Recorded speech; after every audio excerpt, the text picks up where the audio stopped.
ఈశాన్య భారతదేశంలో ఎక్కువ భాగం అనేక దట్టమైన అడవులతో కప్పబడి ఉంది. ఈ ప్రాంతంలో అనేక తెగవారు నివసిస్తున్నారు. ఆ తెగవారిలో గారో అనే తెగ వారు కూడా ఈ ప్రాంతంలోనే నివసిస్తున్నారు. మరొకసారి చెబుతున్నాను, గారో తెగ. ప్రస్తుతం వీరి ఆనవాళ్ళు అస్సాం రాష్ట్రంలో కనిపిస్తూ ఉంటాయి.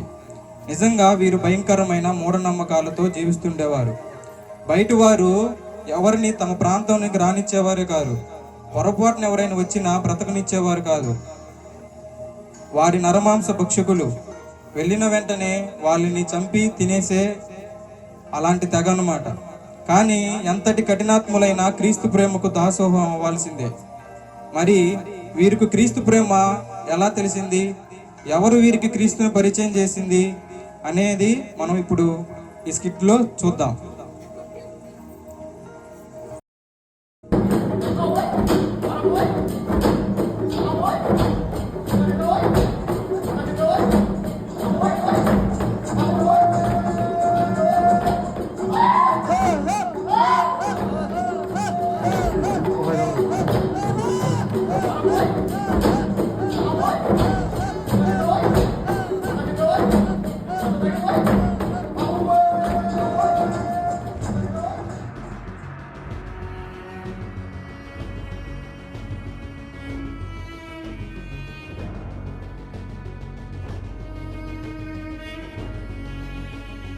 మిట్టిదే ధర మిట్టిదే దండాలు ధర దండాలు దండాలు ఇటుదే.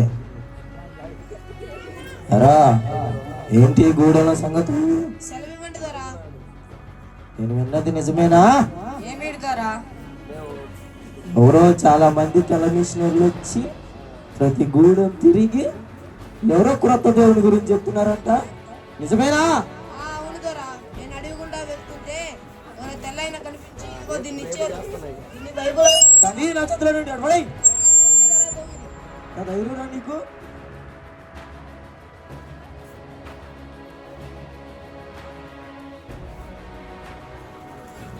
అరే అందరి గూడెం ధరల గురించి నాకు తెలియదు, కానీ నా గూడెంలోనికి ఆ తెల్ల వాళ్ళను అస్సలు రానివ్వను. ఎవరైనా నా మాట కాదని వాళ్ళను రానిచ్చినా, ఆ దేవుడి మాటలు నమ్మినా చంపేస్తా. అర్థమైందా? అర్థమైంది ధర. మీ మాటే మాకు వేదం. ఏం చేయరా దండారా? అమ్మల్లారా, అక్కల్లారా, అన్నల్లారా, అయ్యల్లారా, ఇది గూడెందరా అన్న. తెల్ల మిషనరీలను మన గూడెంలోనికి రానికూడదు. వారు కనబడితే మాట్లాడకూడదు. వారితో మాట్లాడినట్టు తెలిస్తే వారిని చంపేస్తారా. నోక్ సింగ్ అనే వ్యక్తి భార్య పిల్లలతో నివసిస్తూ ఉండేవారు. వారింటిలో సంఘటనను చూద్దాం. ఓ అయ్యా, విన్నారా దండోరా? విన్నాను. తెల్ల మిషనరీ వాళ్ళని మన గూడెంలోకి రానివ్వకూడదనే కదా. అవునయ్యా. అయినా ఏమవుతుంది, వాళ్ళు చెప్పేది దేవుని గురించే కదా. విని నమ్మాలనిపిస్తే నమ్ముతాము, లేదంటే వాళ్ళని వెళ్ళిపోమని చెప్తే సరిపోతుంది. ఎందుకు మన తెగ నాయకుడు ఇంత కఠినంగా ఉంటున్నాడు? అవునయ్యా. అయినా పొలంలో కొంచెం పని ఉంది కదా, మీరు వెళ్ళది చూసుకొని రండి అయ్యా. నేను ఇంట్లో పని చూసుకుంటా. సరే వెళ్ళొస్తా. సరేనయ్యా. ఇప్పుడు మీరు చూసిన ఈ నోక్ సింగ్ ఎవరో కాదు, ప్రస్తుతం ఉన్న తెగ నాయకుడు పరిపాలన కాలం అయ్యాక తర్వాత గూడెంకి త్వరగా ఉండవలసింది నోక్ సింగే. నోక్ సింగ్ చాలా మంచి మనసు గలవాడని ఆ తెగలో ఉన్న అందరూ అతన్ని గౌరవించేవారు. ఇదిలా ఉండగా చాలా కష్టంతో ఒక మిషనరీ, వేల్స్ దేశం నుండి ఒక మిషనరీ గూడెంకి వస్తుంది. ఆ కాలంలో మిషనరీలు వాళ్ళు వెళ్ళాలనుకుంటున్న ప్రాంతపు భాష, కట్టుబాట్లు అన్నీ ముందే తెలుసుకొని వెళ్ళేవారు. అయ్యా మెట్టదే. మీరు మిషనరీనా? అవును, నేను వేల్స్ దేశం నుండి వచ్చాను. మీరు ఇక్కడ ఉండకండి. మీరు మా గూడెంలో ఉంటే మా గూడెం వాళ్ళు మిమ్మల్ని చంపేస్తారు. వెళ్ళండి ఇక్కడి నుంచి. చూడు, నాకు చావంటే భయం లేదు. నేను ఇక్కడ చనిపోయిన ఆ మరుక్షణం నా దేవునికి ఎంత కళ్ళు తెరుస్తాను. కానీ బ్రతుకున్న ఒక్క క్షణం కూడా ఆయన గురించి, మనందరినీ నరకం నుండి తప్పించిన ఆ సత్యదేవుని గురించి మాత్రం చెప్పకుండా ఉండలేను. చావంటే భయం లేదా? దేవుని దగ్గర మళ్ళీ కళ్ళు తెరుస్తారా? అసలు ఏమంటున్నారు? అసలు నరకం అంటే ఏంటి? అయ్యా, మీ పేరు? నా పేరు నోక్సిక్. నోక్సేక్, నీకు ఈ విషయాలన్నీ చెప్పాలంటే నాకు కొంత సమయం కావాలి. అలా కుదరదు. మనల్ని ఎవరైనా చూస్తే ప్రమాదం. మీరు జాగ్రత్తగా ఉండండి. ఇక్కడ ఉండకండి. వెళ్ళండి, నాకేం కాదు. వెళ్ళండి. సరే, మెట్టదే. తర్వాత నోక్సింగ్ పని అయిపోయిన తర్వాత తన ఇంటికి వెళ్ళిపోతాడు. కానీ నోక్సింగ్ మిషనరీ చెప్పిన విషయాలను ఆలోచిస్తూ ఉంటాడు. ఆ విషయాలు ఎప్పుడు వినని విధంగా ఉన్నాయి కాబట్టి ఆలోచిస్తూనే ఉంటాడు.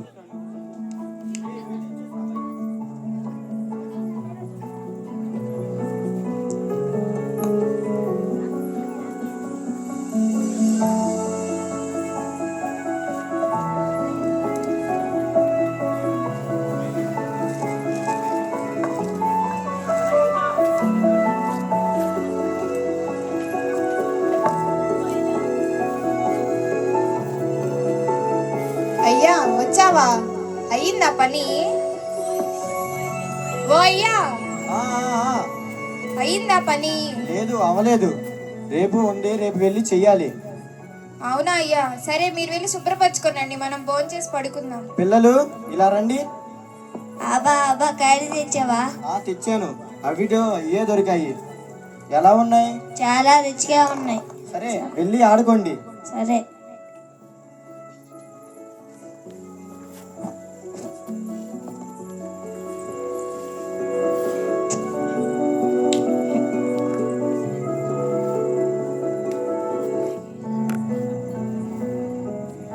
రండి, పడుకుందాం.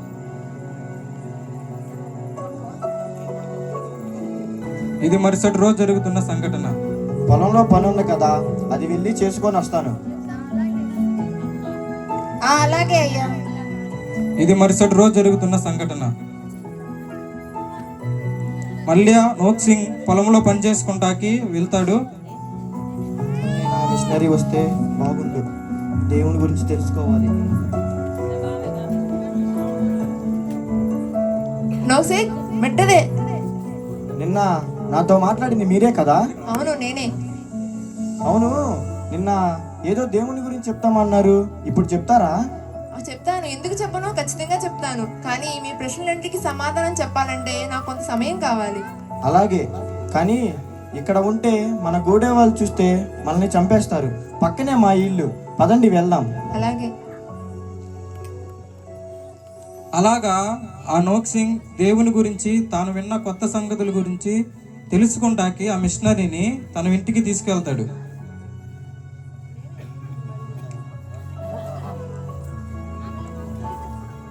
ఇంటికి వెళ్ళిన తర్వాత పిల్లలు, అమ్మని తీసుకొని రండి. అక్క, అమ్మనంటే పిలు. అమ్మ, నాన్న పిలుస్తున్నాడు. సరే, పద వెళ్దాం. తెల్ల మిషనీలు అంటే వీళ్ళే కదయ్యా. వీళ్ళెందుకయ్యా మన ఇంటి తీసుకొచ్చావు? మన వాసిస్తే ఇంకేమైనా ఉందా? భయపడకు. వీళ్ళు మనతో కాసేపు ఏదో మాట్లాడి వెళ్ళిపోతారంట. భయపడకు. సరే, కూర్చోండి.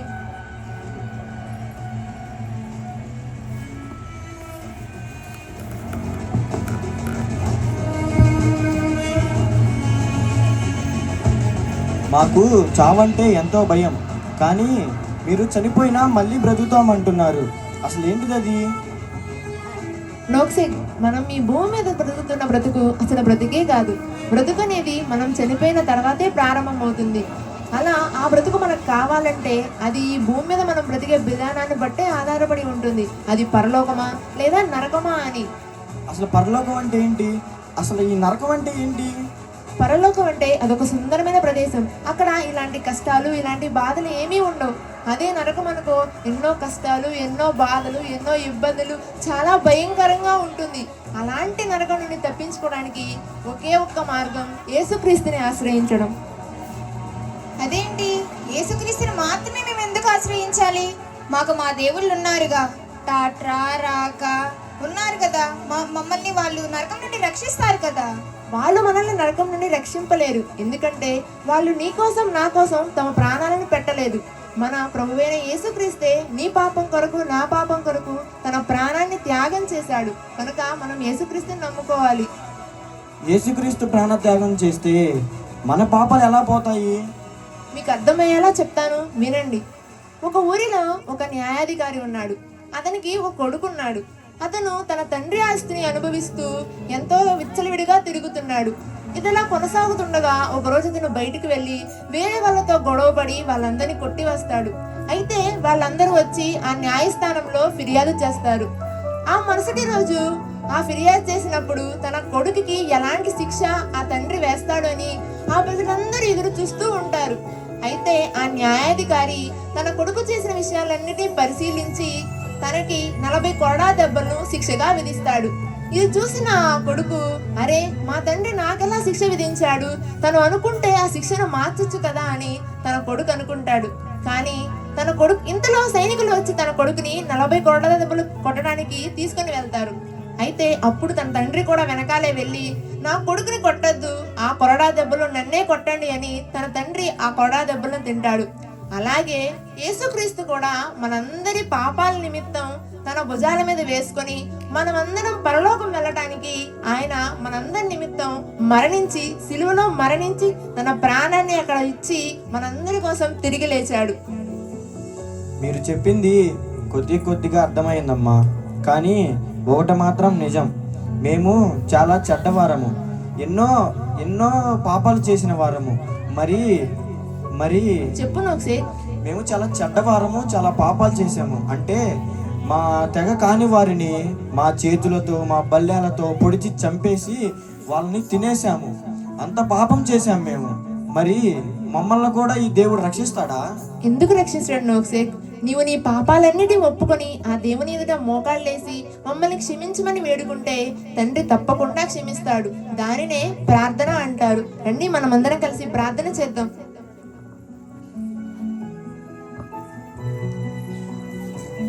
యేసయ్య, మమ్మల్ని అందరినీ రక్షించండి తండ్రి. ఈ కుటుంబాన్ని రక్షణ దయచేయండి, ఈ తెగవారికి రక్షణ దయచేయండి, ఈ కుటుంబాన్ని దర్శించండి. ఆమేన్. సరే మనల్ని ఎవరైనా చూస్తే ప్రమాదం, తొందరగా వెళ్దాం పదండి. అయ్యా యేసుక్రీస్తుని నమ్ముకోండి అయ్యా, ఆయన మన పాపాల కోసం ప్రాణం. అయ్యా యేసుక్రీస్తుని నమ్ముకోండి, ఆయన మన పాపం. అయ్యా యేసుక్రీస్తుని నమ్ముకోండి అయ్యా.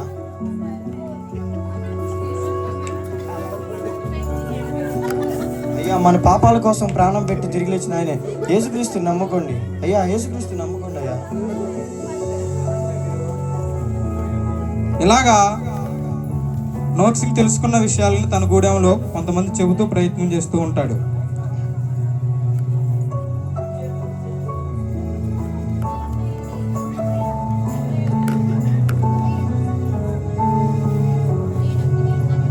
పిల్లలు ఈరోజు కథ వినడానికి రెడీగా ఉన్నారా? రెడీగా ఉన్నాం అబ్బా. నిన్న మనం ఏం కథ చెప్పుకున్నాం? 5 రెట్లు 2 చేపలు తెచ్చిన పిల్లవాడు దేవుడు వాటిని దీవించి ఆశీర్వదించి 5,000 మందికి పంచిపెట్టాడు. భలే చెప్పారే. ఈరోజు మరో కథ చెప్పుకుందాం.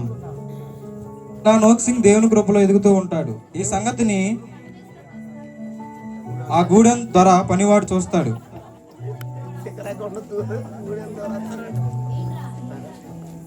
అవ్వా నోక్సింగ్ పని చేసావా? ముందు దొరకి చూతా. అయ్యా ధర, ఆ నోక్సింగ్ గాడు జ్ఞానాన్ని మీదాడయ్యా. ఆ దేవుని గురించి చదివి మన గూడెంలో అందరూ చూడన్నాడయ్యా. ఏమన్నా ఇంత పని చేశారు ఆ నోక్సింగ్ గాడు?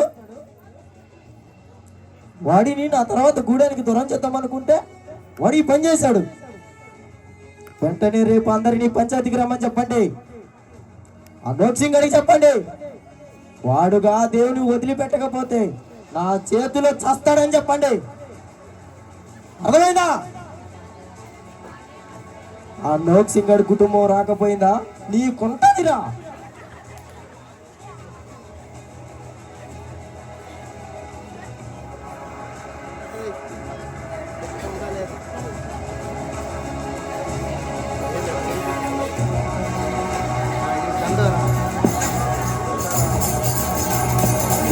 అందరూ వినండి. రేపే పంచాయతీ, అందరూ రావాల్సిందిగా కోరుతున్నాం. ముఖ్యంగా నౌసింగ్ కుటుంబం తప్పకుండా రావాల్సిందిగా. ఆ త్వరగా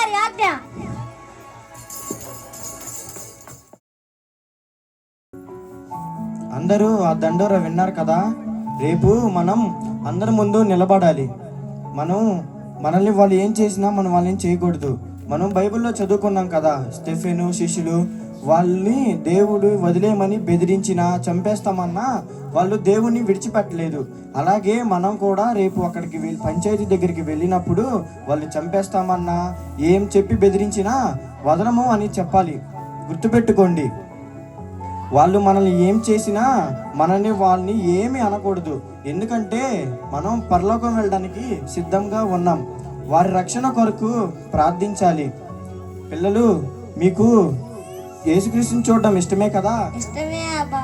అయితే రేపు మీకు భయం వేస్తే ఒకటే గుర్తుపెట్టుకోండి, మనం ఇక్కడ కన్ను మూసిన వెంటనే అక్కడ దేవుని దగ్గర కళ్ళు తెరుస్తాము. వారి రక్షణ కొరకు మనం ప్రార్థన చేసుకుందాం. రండి. ప్రభువా, మీకు తోడుగా ఉండటకు మా కుటుంబాన్ని సహాయం చేయండి. అలాగే మా గూడెం ప్రజలందరికీ రక్షణ కల్పించండి. ఆమేన్, ఆమేన్, ఆమేన్. మరుసటి రోజు పంచాయతీ. ఆ గూడెం వారు వస్తారు. నోక్సింగ్ కుటుంబాన్ని బంధించి వారందరినీ వారి మధ్యలోకి తీసుకొస్తూ ఉంటారు.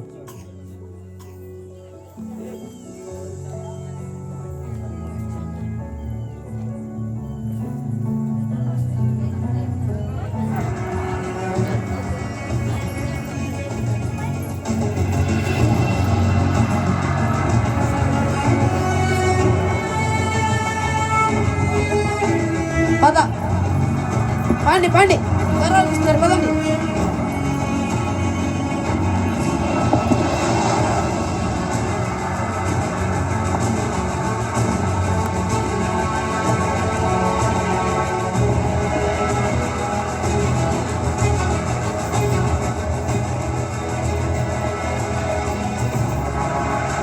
ఎంత పని చేసావురా.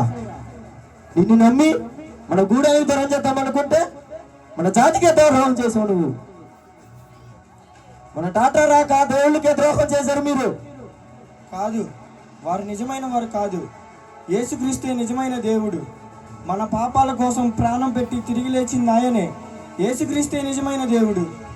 వాడు నోటి మీద కొట్టండిరా. నాకే నీతులు చెప్తున్నాడు. ఏ నోక్సింగ్, మర్యాదగా దేవుని వదిలిపెట్టు. ఇదే నేను నీకు ఇస్తున్న చివరి అవకాశం. లేదంటే నాలోని రాక్షసుని చేస్తావు నీవు. లేదు, నేను యేసుక్రీస్తును వదలను. ఆయనే నిజమైన దేవుడు. నేను ఆయన వదలను. ద్రోహి, నమ్మక ద్రోహి, పిచ్చి పట్టిందిరా నీకు.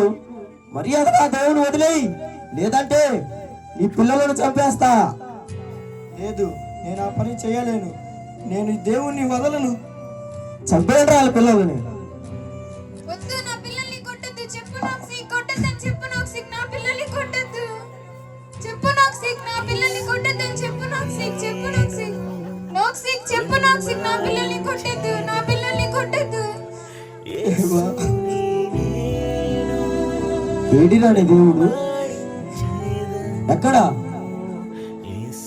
ఇప్పుడైనా దేవుని వదిలేయి, లేదంటే నీ భార్యను కూడా చంపేస్తా. నేను ఆ దేవుణ్ణి వదలను.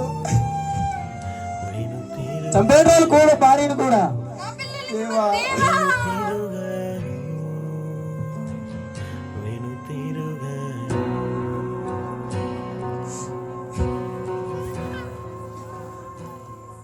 ఇప్పుడైనా దేవుని వదిలేయి.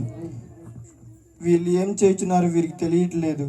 వీరికి రక్షణ కల్పించండి ప్రభువా, వీరికి రక్షణ కల్పించండి. క్షమాపణ? అది నాకా? రే నోక్సింగ్, నేను ఈ గూడానికి దొరనే. అందరి క్షమాభిక్ష నేనే పెడతాను. అలాంటిది నన్ను క్షమించమని నీ దేవుని అడుగుతున్నావా? నా చేతుల నుండి నీ ప్రాణాలు కాపాడమనురా. ఏముందిరా దేవునిలో? నీ భార్య పిల్లల ప్రాణాలు తీసినా కూడా నీ పిచ్చి విశ్వాసాన్ని వదలవా? లేదు, నేను వదలను. మీరు యేసుక్రీస్తు నిజమైన దేవునికి అంగీకరించి ఆయన్నే నమ్ముకోండి. ఆ అపాయకరమైన నరకం నుండి తప్పించుకోండి. నేను యేసుక్రీస్తుపై ఉన్న నమ్మకాన్ని, విశ్వాసాన్ని ఎన్నటికీ విడువను. ఇందిరా నువ్వు అంటుంది? దేవుడు క్షమిస్తాడా? అగ్నిగుండమా? ఇందిరా నువ్వు అంటుంది? దొరా వీడితో మాట్లాడి కొట్టుండ్రా వీడిని, చంపేయండి. ఆగండ్రా, ఎంత పని చేశాను. గూడెందరికి జై, గూడెందరికి జై. నోక్సింగ్ కుటుంబాన్ని నాశనం చేసిన గూడెందరికి జై, గూడెందరికి జై.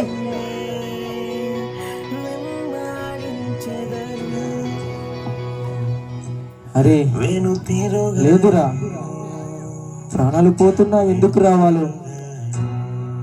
ప్రాణాలు పోతున్నా ఎందుకు రావాలి? ఆ దేవుడు వదిలిపెట్టలేదు. ఏదో ఉంది ఆ దేవునిలో, ఏదో ఉంది. మనము వాళ్ళని చంపగలిగాం కానీ వాళ్ళ ఉన్న విశ్వాసాన్ని మాత్రం చంపలేకపోయాం. ఏదో ఉంది ఆ దేవునిలో.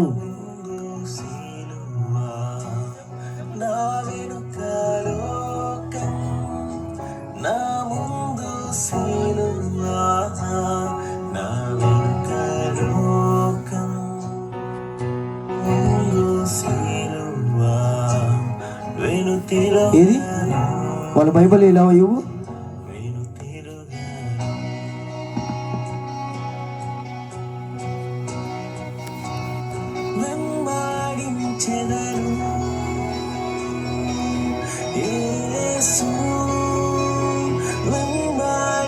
ఇలాగా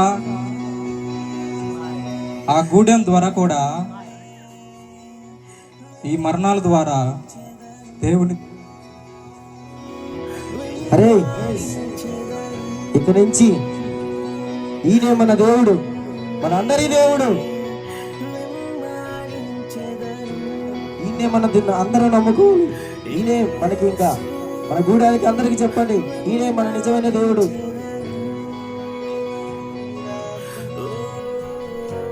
గోధుమ గింజ భూమిలో పడి చావకుండి నెడల అది ఒంటిగానే ఉండును, అది చచ్చి నెడల విస్తారముగా ఫలించును.